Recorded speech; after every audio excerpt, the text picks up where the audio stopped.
central de compras regional e local. Neste momento no Reino Unido há cerca de 100 unidades dessas. E isso é muito interessante, porque não é aquela uniformização exagerada, mas também já consegue ter uma certa escala.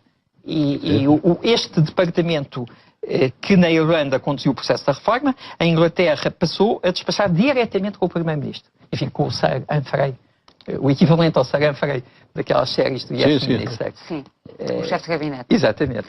Mandão. Professor Valadares Tavares, em relação à Irlanda, sim. Eles, portanto, também conseguiram fazer aqui cortes significativos. Muito importantes. Muito importantes. E o que é mais interessante é que conseguiram cortar com processos de acompanhamento. Eu tenho aqui essas fichas, por exemplo, em relação ao procurement. Quer dizer, são fichas muito detalhadas, com linhas de ação muito específicas. Eles estruturaram todo este processo de transformação, muito com quase obsessão da eficiência. Está a ver? Em 2010. Começaram a aplicar em 2011 até ao final de 2012. Portanto, 2 anos. No seu processo de ajustamento, trouxeram o mais cedo possível, por aqui, para gerar poupanças, como é evidente. Claro. E o que é interessante é que conseguiram, em muitos casos, fazer isto melhorando a qualidade do serviço prestado aos cidadãos. E, portanto, quando depois se fazem inquéritos sobre, por exemplo, a satisfação aumentou. Sim. Ou seja, como dizia muito bem o nosso vice-primeiro-ministro, reformar não é cortar, e neste caso consegue-se poupar servindo melhor. Sim. Doutor Medina.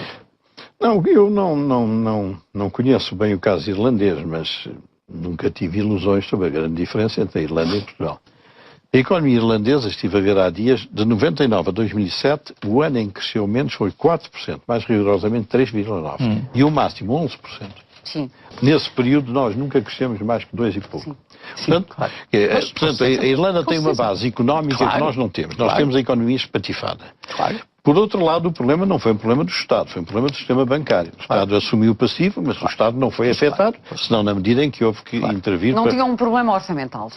Exato, não era um problema do Estado, era um problema do sistema bancário. E essas são duas grandes diferenças. Em terceiro lugar, os partidos que fizeram a maioria entenderam-se desde a primeira hora. Desde a primeira hora. Exatamente. Depois, eles tiveram a coragem, aqui talvez não fosse possível, os primeiros a ser cortados foram os ministros.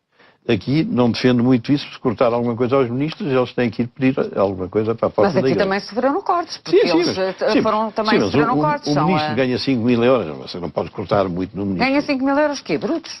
Sim, brutos. 5 e tal, suponho eu, já não sei disso. Não sei se estará nesse montante agora. Mas... Não, mas eles ganham muito pouco. Quer dizer, é difícil cortar, mas o exemplo poderia não vir dos ministros, poderia vir do problema da sim, dos gabinetes, dos assessores, tudo isso. Bom, sim, tudo por aí fora. Começar por cima, começar por cortar os municípios, por cortar esses institutos e tudo isso. É aquilo a que eu tenho chamado aqui a decência da política da despesa. Porque a nossa política de despesa... Eu não tenho ilusões desde a primeira hora. Não sei se você fez contas dessas. Acho que não vi ainda ninguém fazer. Nós precisávamos tirar 20 mil milhões à despesa em relação a 2010. Sim. 20 mil milhões. Sim. Nós tínhamos que passar de 90 para 70. É o que a economia suporta. Mantendo o serviço de dívida, pois. Bom, e isto não se podia fazer em 3 anos. Tirar 6 mil milhões por ano ou 7 mil milhões, está-se a ver que é impossível. Bom, sim, especialmente aumentando a despesa com bens e serviços, então é impossível mesmo. Exatamente. Com este negócio das compras e vendas, isso nem pensar. Então tínhamos que tirar 30 mil milhões. O problema dos irlandeses, acho que é um problema que não é comparável, porque de ponta a ponta eles são diferentes de nós. Tem uma economia que funciona, que já está a funcionar, de resto. Exato. Não sei qual é o valor das exportações da Irlanda no PIB, é para aí 80%. Sim, deve andar na casa dos 80%. Portanto, não são situações comparáveis. Não portanto, o Dr. Medina Carreira não ficou surpreendido que eles tivessem anunciado esta semana, ou melhor, a semana passada, que regressavam aos mercados sem ajuda de ninguém. Eu nunca pensei na Irlanda como exemplo de coisa nenhuma. A Irlanda não é um exemplo de coisa nenhuma. Mas é interessante porque é um caso de um país que, apesar de ter essas vantagens comparativas, elegeu o desafio da eficiência da máquina do Estado, ou seja, conseguir reduzir a despesa da própria máquina, melhorando a qualidade como um desafio prioritário. Porque, Judite, deixe-me dar-lhe este exemplo que eu fiz muitas auditorias, avaliações. Nós temos, por exemplo, no caso do Estado Social, temos serviços sociais que gastam consigo próprios, têm um orçamento de 100, gastam consigo próprios 10%. 15%. O que é excelente a nível internacional. Temos outros que estão no outro extremo. E sabe o que é que acontece no fim do dia? Nada. Pode dar exemplos? Não vou dar aqui exemplos, mas quer dizer, temos serviços que são conhecidos por gastar muito pouco com eles próprios e fornecer muito aos cidadãos e outros. Mas posso lhe dar, por exemplo, um caso que, quando fui presidente do INA, trabalhei bastante, a questão do absentismo. Temos direções gerais de serviços públicos com taxas de absentismo inferiores, por exemplo, aqui à sua da TVI. Porque são muito bons. Há muito poucas pessoas a faltar. Não chega a 1%. É extraordinário. Tínhamos outros com mais de 20%. Agora, o que é dramático no nosso país é que, no fim do dia, o que é que acontece a esses serviços? Não acontece nada, continua tudo na mesma. Felizmente, os portugueses, muitos casos, muitos funcionários são muito bons, os serviços são excelentes, continuam a ser abnegados, e embora saibam que não lhes vai acontecer nada, continuam a ter esses bons níveis de desempenho. Isto é uma cultura de responsabilização ou de desresponsabilização? Exatamente. Agora, repare, quando o nosso amigo Medina Carreira chama a atenção, por exemplo, para a despesa do Estado Social, por exemplo, na saúde, na educação, etc., e que tem toda a razão, essa despesa inclui sempre duas componentes. Uma componente que é a própria máquina, o pessoal, os bens, os serviços, e outra componente que é a adesão a si, cidadã. Ora bem, se nós conseguíssemos, na despesa com a própria máquina, generalizar as boas práticas, um benchmarking, é uma poupança fantástica. Claro. Sim, mas aí em matéria do social é muito difícil fazer o que se tem que fazer sem incomodar muitas pessoas. Com certeza que sim. Porque nós atingimos no social um peso que não é suportável. E aqueles grandes defensores do social que eu vejo aí, mas que não sabem tabuada, nem fazem ideia nenhuma de que andam a dizer, se não se puser o social de acordo com a nossa economia, o social vai dar um trambolhão dentro de 2 ou 3 anos muito grande, muito grande. Para salvar o social é preciso mexer no social. Mas voltando aqui aos bens e serviços, professor Valadares Tavares, por exemplo, uma das coisas que as pessoas comentam são os carros do Estado. Exatamente. Ora bem, a primeira questão que eu gostava de lhe colocar é esta. Nós sabemos quantos carros existem no Estado? Entre a administração central, umas dezenas de milhares, a administração local. É sempre difícil saber porque há um parque automóvel que não funciona, há outro que funciona, mas enfim, é muito fácil. Mas estamos a falar de quê? 30 mil, 40 mil carros? Estamos a falar de umas dezenas de milhares de veículos. 20 mil? Não sei quais, mas umas dezenas de milhares. Pois, mas isto dito não significa nada, porque não temos pontos de referência na cabeça, mas eu tenho um ponto de referência. Quando eu estive no Ministério, você conhece o Ministério das Finanças? Aquele claustro. Sim. Aquele claustro tinha 4 carros. Do Ministro e de 3 secretários de Estado. Sim, muito bem. Eu não entro lá há 2 ou 3 anos, mas quando lá entrei há 2 ou 3 anos, todo o claustro estava cheio de carros. Claro. Você não conhece esse claustro? Não, é muito já estive no Terreiro de Paço, mas naquela sala grande... Não, tem que entrar naquela porta por onde entra a Troika e sai. Sim. Todo o claustro cheio de carros. Então, no seu tempo, os diretores não tinham direito a carro? Não, nem diretor-geral, nem chefe de gabinete, nem assessor. Chefe de gabinete também não tinha direito a carro? Não tinha nada. E adjuntos? Nada, não havia carros para ninguém, só para o Ministro e o Secretário de Estado. Olha, podemos falar das diretores gerais, boas práticas, por exemplo, os nórdicos... de metro... O caso, por exemplo, da Suécia é um caso muito interessante. Há um pool de automóveis para esse serviço dos vários ministérios que ficam próximos uns dos outros, portanto, tudo isto depois tem a ver com a arquitetura do Estado. Se eu puser um ministério numa ponta da cidade e outro na outra, complica as coisas. Portanto, eles estão juntos, numa zona muito bonita de Estocolmo, e sempre que há um membro do governo que tem uma missão importante para desempenhar, requisita o carro, vai. Mas, portanto, a ideia do carro de serviço pessoal... portanto, cada ministro não tem um carro na Suécia? Não, há um pool de veículos para os vários serviços. Vão a uma recepção, vão a uma reunião, vão a outra coisa. Sim, mas aqui eu percebo que não se possa agora vir de cavalo para burro. Não. Mas há um princípio que devia ser estabelecido e que eu, se tivesse a responsabilidade, estabeleceria mesmo. Uns carritos utilitários para andar aqui na cidade. Porque também não vale a pena estarmos com fantasias que se puser um ministro aí na bicha do metro, claro, que está em greve, o Estado perde mais dinheiro. Então, assim, não vamos para parvoíces que são para escandinavos, não são para portugueses. Agora, cada ministro tinha, ou secretário de Estado, ou que fosse um carrito, 2 lugares, 3 lugares para andar em Lisboa. E havia um conjunto de carros... 2 lugares seriam smart. Por isso, um carro elétrico. E havia um parque com 10 ou 15 carros bons para se viajar com segurança e com rapidez para a província. E pronto, isto resolvia muito.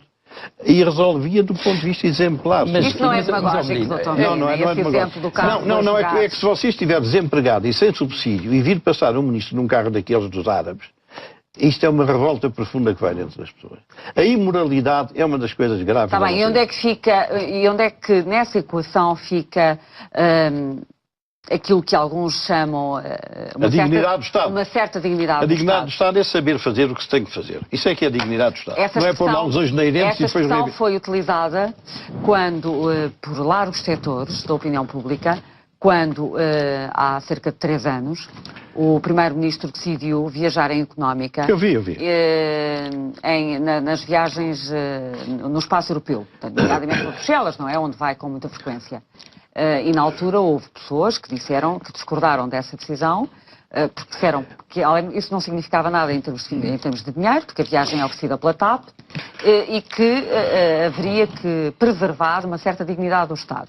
Pois, Judite, sabe que eu essas coisas não ligo importância. Se no essencial se fizer aquilo que se deve fazer, por exemplo, em carros, isto que eu estou a dizer. Agora, se ele continuar a sair em primeira, toda a gente dizia, mas porquê que o Primeiro-Ministro... Não é em primeira, era em executiva neste caso. Não, se fosse a mais cara, se fosse junto do piloto lá à frente. Toda a gente dizia, mas então este homem anda a gastar dinheiro para ir para Bruxelas, aqui diz sempre mal de tudo. Não vale a pena irmos com a dignidade do Estado nem com outras fantasias. Porque a malta diz sempre o que é crítico em relação àquilo que se faz. Eu acho que há aqui realmente um problema central que não está na nossa agenda política, nem da comunicação social, é o problema da eficiência. Deixem-me dar-vos aqui um exemplo que acho que foi cómico e foi uma coincidência até. Não sei se lembram, no dia em que, ao fim do dia, era apresentado o guião da reforma do Estado. Nessa tarde levantou-se aquele problema dos cães e dos gatos. Exatamente. Dos quem? Dos cães e dos gatos. Dos 2 cães e 4 gatos. E a responsável política informou que havia um trabalho feito há 7 anos por funcionários públicos sobre essa matéria, mas que não estava nas prioridades de tomar decisões políticas e, na sequência disso, o país todo respirou de alívio, os cidadãos, os cães e os gatos, especialmente os gatos, porque os gatos gostam muito de mover-se, os coitados ficavam muito compartimentados na sua liberdade. Mas repare, Judite, isto é muito interessante, porque esgotou-se o assunto, ninguém questionou a questão da eficiência. Claro. Então, se temos funcionários públicos há 7 anos a trabalhar nesse assunto, mas como é que é? Não estão numa base espacial, onde está num serviço, depende de um diretor-geral, tem planos de atividades, tem relatórios de atividades, depende de um secretário de Estado. Quer dizer, eu fiquei a pensar, mas então, qual é a parte dos meus impostos que foi para o problema dos cães e dos gatos? Haverá mais histórias dessas? Repare que isto é muito interessante. Este assunto não foi discutido. Claro. Porquê? Porque o problema da eficiência, esta questão de quanto é que eu estou a gastar para aquilo que eu estou a oferecer aos cidadãos, às empresas e às comunidades, realmente não está na ordem de trabalhos. Deixe-me dizer-lhe o seguinte, eu quando fui presidente do Comitê de Educação da OCDE nos anos 90, discutimos muito este assunto. E, de facto, há uma correlação entre essa temática e o capital humano, o nível de educação do país. Quer dizer, se eu estiver no Burundi, imagino que seja muito difícil discutir a questão da eficiência do Estado. O que é interessante é que Portugal, neste momento, já tem indicadores de capital humano, de desenvolvimento, que diriam que este tema estava em cima da mesa, mas não está. Sim, mas está a referir o quê? Número de diplomados, aqueles que levam um papel da escola? Ou aqueles que sabem o que fazem? Não, é que nós temos cá gente de papel e gente que sabe. Temos mais mas essa distância é fundamental. Essa discussão permite inventar soluções mais eficientes. Deixem-me só ainda dar-vos este exemplo. Um dos problemas que há no nosso país, como sabem, é que o Estado, ao cortar despesas, o que é que vai fechar? Fecha as antenas, os serviços que estão no território. E como não se coordenam os vários ministros, os vários ministérios, muitas vezes já tem acontecido. As pessoas que, isto, enfim, de facto não é cómico, porque é dramático. As pessoas que vivem na mesma vila, subitamente olham à roda e veem a escola, o centro de saúde, o tribunal, não sei o quê, fechar tudo. Pronto. Qual é a solução inteligente que os países têm vindo a desenvolver para este género de problemas? É fazer a integração dos serviços. No mesmo edifício, há um centro de saúde, há um centro de apoio social, há um centro de formação profissional e reduzem-se em quanto? Em 30% das despesas. Mas aqui não é possível porque os ministros não se entendiam. Ou seja, é uma espécie de loja do cidadão descentralizada. Claro. Tem toda a razão. Como os ministérios funcionam como cilindros herméticos, isso não tem sido feito. Mas eu pergunto, não será melhor essa solução do que estar a desertificar o país? Sim. É uma questão a refletir. Esse é um problema muito sério, aquilo que está a fazer. Ainda em relação aos carros, há também quem pense, eu gostava de ouvir a sua opinião, que em termos de exemplo, o Estado devia optar, em termos de frota automóvel, por carros construídos em Portugal. Pois, que é que vamos lá acha? ver. Isso a certa altura, penso até que houve essa solução no governo anterior em relação à Auto-Europa. Pode haver políticas dessas desde que estejam de acordo com as regras da